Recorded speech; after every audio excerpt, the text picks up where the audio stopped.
Tanjiro, Zenitsu, and Inosuke don't just use different breathing styles, they represent three completely different philosophies of combat. Water breathing is discipline, thunder breathing is specialization, beast breathing is instinct, and together they form the emotional backbone of Demon Slayer. But the deeper you dig, the more you realize this. Each breathing style is a reflection of the character's soul, their fears, their strengths, their childhoods, and what they want to protect. This is the story of how Tanjiro flows like water and burns like the sun. Zenitsu turns fear into pure speed, Inosuke transforms chaos into art. Let's break down how each breathing style works, and why it could only belong to the one who wields it. Tanjiro begins his journey with water breathing, and that's not just a combat choice, it reflects who he was before he ever touched a sword. Water breathing equals adaptability plus calm under pressure.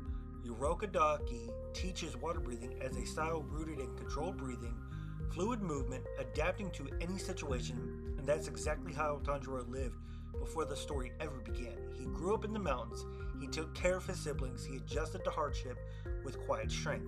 He's gentle but unbreakable. So water breathing fits him perfectly, but water breathing doesn't fit Tanjiro forever. The further he grows, the more cracks appear. He can imitate the forms, but not become the water like Giyu or Sabito could. This is where his true nature begins to show. Not fluid, not calm, but burning. Sun breathing equals his true identity.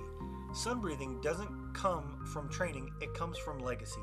It's passed through his father, the Hinokami Kagura, the memory of a dance meant to honor survival, and when Tanjiro finally uses it, everything changes.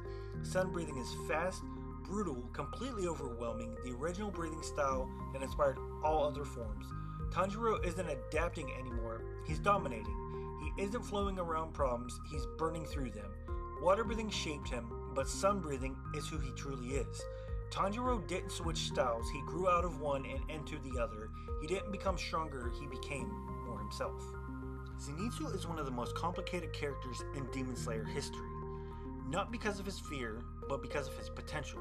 Thunder breathing equals speed, precision, acceleration. Unlike Tanjiro, Zenitsu never masters multiple forms. He learns one. First form, thunderclap and flash. At first glance, that seems like a weakness, but it becomes his greatest strength. Instead of spreading his training across 7 forms, he perfects one technique until it becomes godlike. Thunder breathing is about fast twitch muscle movements, explosive power, one-strike lethality, pure acceleration.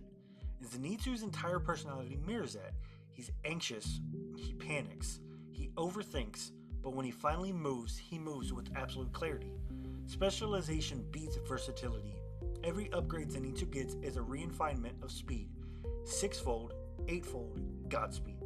These aren't new techniques, they're new levels of the same technique.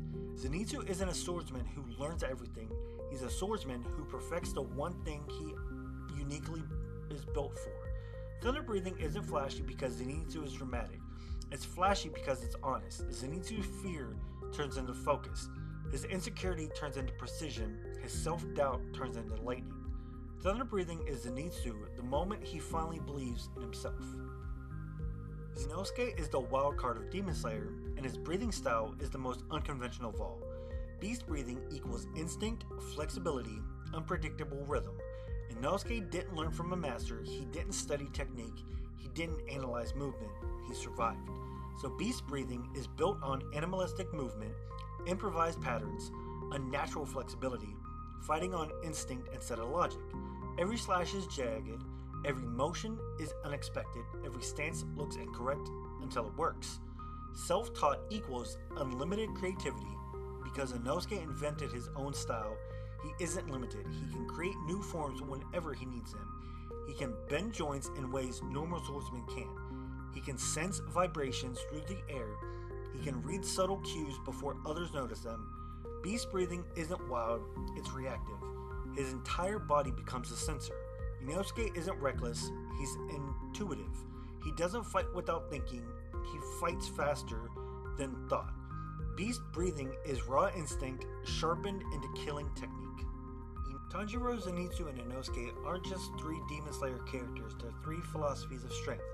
Tanjiro shows us that true power comes from identity. He doesn't choose sun breathing, he returns to it. Zenitsu proves that mastery doesn't require variety. One perfected skill can surpass 100 unfinished ones. Inosuke teaches us that instinct isn't chaos.